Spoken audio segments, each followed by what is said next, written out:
Everybody, it's Scott at Comic Book Hangover. It's Thursday, which means it's time for another new comic haul video. This one's going to be, I want to try to keep this one short. I got a lot of books this week, some that I was able to finally get from previous weeks. So not everything here is going to go up on the wall. So we're just going to jump into it. I'm going to try to keep this as short as possible because as many books as I've got, this could end up being a rather lengthy video. So first up is going to be Batman Damned number 3 of 3. The first Black Label miniseries is finally completed after what it's been a while since that first issue came out. That was actually a really good issue that nobody wanted to talk about because everybody's obsessed with one single panel that had absolutely nothing to do with the story. But regardless, that aside, this was a great miniseries. I haven't had a chance to read this third part yet, but it's what I have read of the first two issues, just absolutely amazing. Just great art, great story, great idea. And yeah, just do recommend it. If you come across these, I definitely recommend. Next up, this is one that I was able to get from a previous week. This is Blossoms 666 number 3. I just found out this is a 5-issue miniseries, so we're more than halfway through. And this one is part of the Archie horror line, and anybody who's not familiar with them, there's Blossom 666, there's Archie, Afterlife of the Archie, Jughead the Hunger, Vampironica, and there's currently a Jughead the Hunger versus Vampironica miniseries. Now, all the different characters, all the different books exist in their own different universe. They don't cross over at all, which makes the Jughead Vampironica crossover really interesting because it really does solidify that all these characters exist in different realities. So in this one here, it's the Blossoms character from Archie. They're twin brother and sister.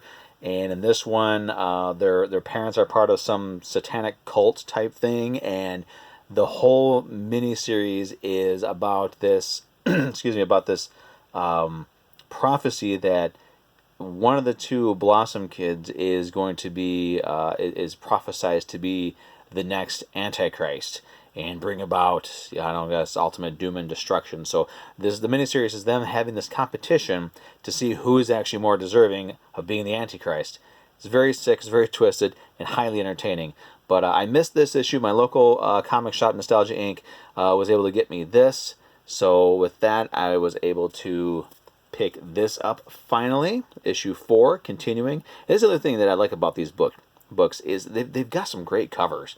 Even the Vampironica series has some great covers. So it's nice to have a series where the covers are just as good as the story inside. Moving on, we've got Batman Detective Comics number 1006.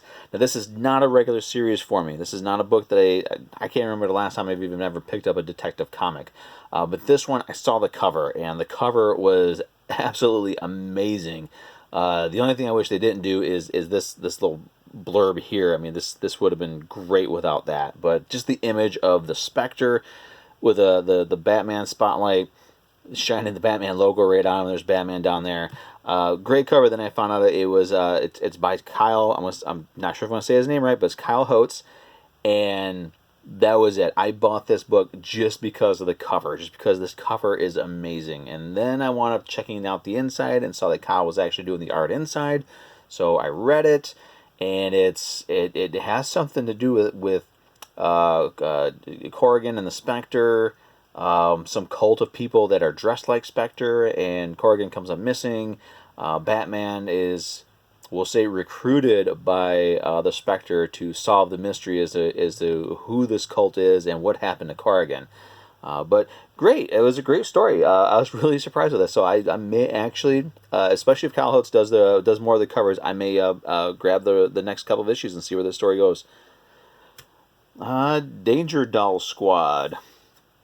Amalgama Lives, number 4. I think this is another 5-issue miniseries.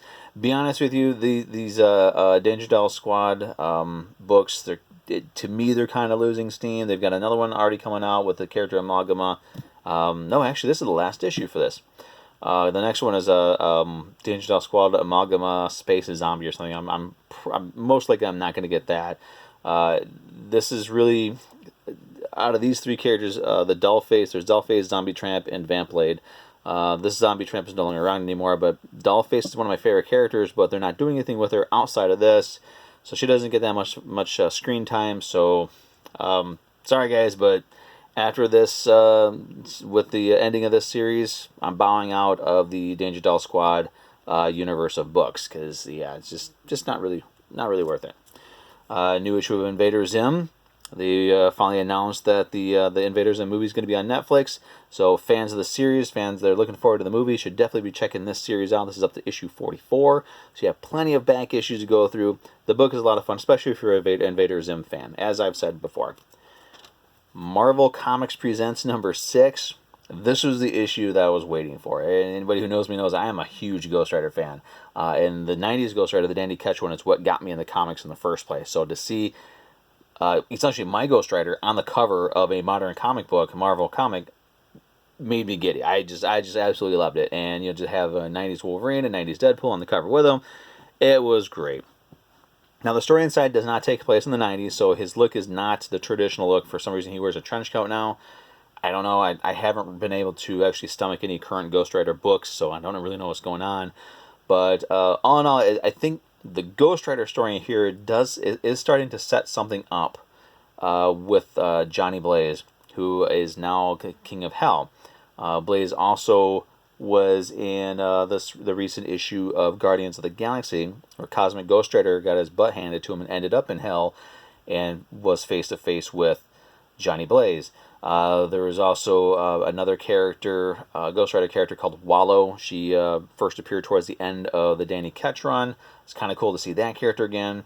The other stories in this one, you've got Wolverine continuing his battle with the demon called the Truth. This one here, the X-Men do get annihilated. And I'm sure everybody has seen online that there is a new character introduced in this who apparently is a flesh-blood relation of Wolverine. He has yet another kid. The Deadpool story does take place in the 90s, and it actually does poke a lot of fun at all the sales gimmicks that Marvel Comics and the other publishers did in the 90s from all the stupid variant covers and whatnot. Stuff that we're getting now, mostly with the variant covers. So it does kind of poke fun at that concept. There are some other 90s characters, including a character called Sentry that I'm not too familiar with, Night Watch, and also a quick cameo of Death's Head 2. So Death's Head fans would definitely want to get this book. Just if you're like me and you're willing to get something that just has even a quick cameo of a favorite character. Death's Head 2, Death's Head fans, he's got a new series coming out in July. This is definitely a book to pick up. Haha. Mighty Morphin Power Rangers number 40, the beginning of Necessary Evil. Power Rangers, well, first of all, this is the issue that I've been waiting for. The last run, the After the Grid story, wasn't really one of my favorites. It was really hard for me to get through. If you enjoyed it, great. I'm glad you enjoyed it. Myself, personally, I didn't really care for it that much. So this is what I was looking forward to. The introduction of the White Ranger, this picks up right at the end of the Power Rangers event, Shattered Grid. The Rangers were tasked with recreating all the multiverse, and they did. So this is where Mighty Morphin Power Rangers, the comic book, really takes a different direction from Mighty Morphin Power Rangers, the series. So we're continuing with Shattered Grid. We're in uncharted territory here, and I think we're going to have a lot of fun with this. We got the White Ranger finally. Tommy is the White Ranger. We've brought in the next generation of Aisha, Rocky, and Adam are now the new yellow, red, and black Rangers. We do get a little bit of an idea of what happened to the original yellow, black, and red Ranger, which is really cool. The final page reveal on this. But Rita is no longer the main villain. And anybody who followed the show knows that when Rita wasn't the main villain, in stepped Lord Zed. And yes, he's here. He's finally here. So I got the regular cover this week. And I also was able to snag a copy of the Final Order Cutoff foil cover. Looks very sharp, red, White Ranger. I'm going to try to get all of these for the entire run because these look really sweet. So, moving on, Spider-Man Annual. They call this a Spider-Man Annual number 1. Again, as I said before, I don't know why they put numbers on annuals. They just put the years. So this is the 2019 Spider-Man Annual featuring one of my favorite characters of all time, Peter Porker, the Spectacular Spider-Ham. And this one, it's basically, it's insane. It's pure insane. This is what I like from Peter Porker Spider-Ham. This is the kind of story where it's just pure goof. what adds to it is the goofiness, the insanity of the characters. It isn't just in their reality. They're interacting with characters from the 616 who really don't understand what's going on with these type of characters. And the story kind of progresses to the point where, yes, the universe ends. But, that is what it is. It's a really fun story, really fun.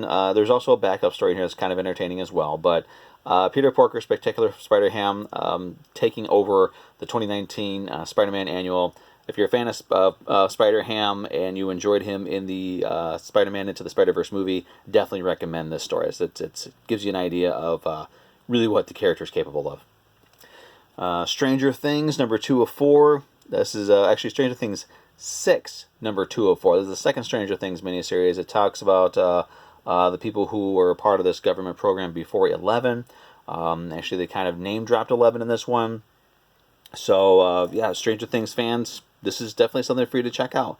I'm enjoying it, but, again, kind of thinking about bowing out of the Stranger Things miniseries after this one. Haven't quite decided yet.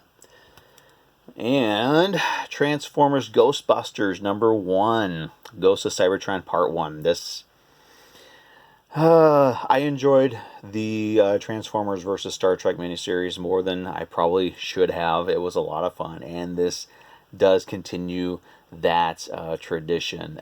It starts off with basically the ending of Ghost Rider the ending of Ghostbusters, where where they have to choose the form of the Destructor, and it ends up being the Stay Puft Marshmallow Man. Okay, take that scene, put it on Cybertron, and instead of the Ghostbusters, you've got Soundwave, Megatron, Starscream, and Shockwave, and hilarity ensues. I mean, it's actually quite funny. The clearly the people who did this are fans of both Ghostbusters and Transformers, because especially the Transformers, they got the character, the personalities down perfectly. The interactions between Megatron and Starscream are great.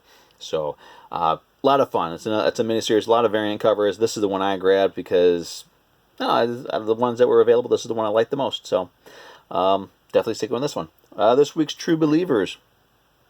Amazing Spider-Man, first appearance of Mysterio. This is a reprint of Amazing Spider-Man number 13. Of course, Mysterio is going to be in the newest Spider-Man movie, so why not go back and reintroduce or introduce for the first time to new fans how awesome this character is. And continuing with the Peter Porker deal, Marvel Tales starring Peter Porker, the Spectacular Spider-Ham, one of the longest titles Marvel has had to have had. So this reprints the first appearance of Spider-Ham, and it also has Hulk Bunny, Captain America Cat, and a backup story with Goose Rider. So fun, and only for $1, so you really can't beat that. And last but not least, Zombie Tramp. This was issue 60. Yeah, risque variant. Okay, I'm not going to keep this on there for too long, but Zombie Tramp's still fun. New Zombie Tramp. She's, kicking butt, taking names. Strong female character. So if you're looking for someone like that, this is definitely a series for you. So a lot of fun. It's also one that came out a couple of weeks ago, so my LCS was finally able to get me that copy of it. And for the last book of my birthday month, again, all month I was grabbing 44th issues of different books because I just turned 44 this month. So I'm not sure what I'm going to do for the month of July. I haven't decided yet, but this is the last one I'm going to be able to post. Ghost Rider Volume 1, number 44 from, 1980. And, yeah, actually, surprisingly enough, this is a pretty sweet cover. I really like this cover, the different colors and, the dude back there. And, yeah, it's pretty good. So, let's go check out the wall, see what that looks like this week. Okay, so here's what the wall looks like this week. Again, some different stuff. The Detective Comics is not a book that I normally read, but had a lot of fun with it. Some more really entertaining True Believers. Great, awesome Mighty Morphin Power Rangers variant cover. So we're going to wrap this up. This went longer than I wanted it to, but when it didn't go as long as I was worried that it would. So once again, as I always say, when you go down to your local comic book shop, always try something new. If you have it in your budget, check out something new. Check out a True Believer. They're only $1, and they're great reprints of classic Marvel stuff. do like what I did. If you see a cover like that Detective Comics cover really stood out to me, wound up picking it up just because the cover was pretty sweet. It was within my budget, and turned out to be a really entertaining read. And like I said, I'm probably going to check out the rest of that story. So wrapping this up, once again, always try something new. If something that I talked about here piqued your interest and you're willing to try it out and you like it, that's awesome. That's great. Thank you very much for taking my recommendation. Let me know in the comments below what you grabbed, what you liked, what you didn't like. If you grabbed any of these books, what you thought about them. Feel free to like the video, share it, comment, subscribe, all that fun stuff. So that's it for me this week. We will see you everybody next week. Thanks again for watching.